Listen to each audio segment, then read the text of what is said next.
தமது மகளுக்கு நேர்ந்த சோகம் இனி யாருக்கும் ஏற்பட்டுவிடக் கூடாது எனும் வகையில் சமூக ஊடக தளங்களுக்கு உரிமம் வழங்கும் அரசாங்கத்தின் குறிப்பாக தொடர்பு அமைச்சின் முயற்சிகளை தாம் மனதார வரவேற்பதாக ஏஷா என்ற ராஜேஸ்வரியின் தாயாரான 56 வயதுடைய PR புஷ்பா கூறினார்.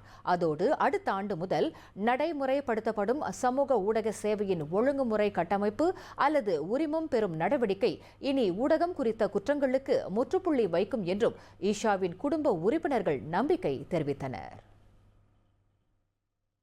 என் பிள்ளை போனது மாரி இன்னொரு பிள்ளை வாழ்க்கை போகக்கூடாதுன்னு நான் சொன்ன கேட்டதுக்கு அவர் இவ்வளோ தூரம் செஞ்சுருக்காரு. இப்போ டிக்டாக்கு ஐசி இருந்தால் தான் இனிமேல் டிக்டாக்கு லைஃப் எல்லாம் செய்ய முடியும்.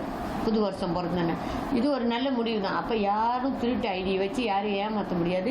யாராக இருந்தாலும் எங்கள் தங்கச்சியோட இடத்த எங்களுக்கு திருப்பி கொடுக்கவும் முடியாது, அவளை திருப்பி வர வைக்கவும் முடியாது. ஆனால் தயவு செய்து மற்ற பொம்பளை பிள்ளைங்க வாழ்க்கையை யாரும் வீணாக்கிறாதீங்க. ஒரு ஃபேக் அக்கௌண்ட்னால இன்னொரு பொம்பளை பிள்ளை உயிர் போகிற மாதிரி யாரும் தயவு செய்து செஞ்சிடாதீங்க. அதை தான் கேட்குறேன்.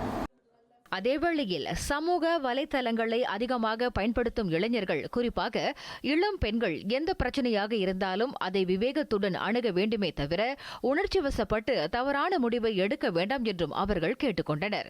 இன்று தங்களின் இல்லத்திற்கு தொடர்பு அமைச்சர் ஃபாமி ஃபாட்சேல் வருகை புரிந்து நலம் விசாரித்து சென்றதை தொடர்ந்து செய்தியாளர்களிடம் பேசிய அவர்கள் அவ்வாறு கூறினர்.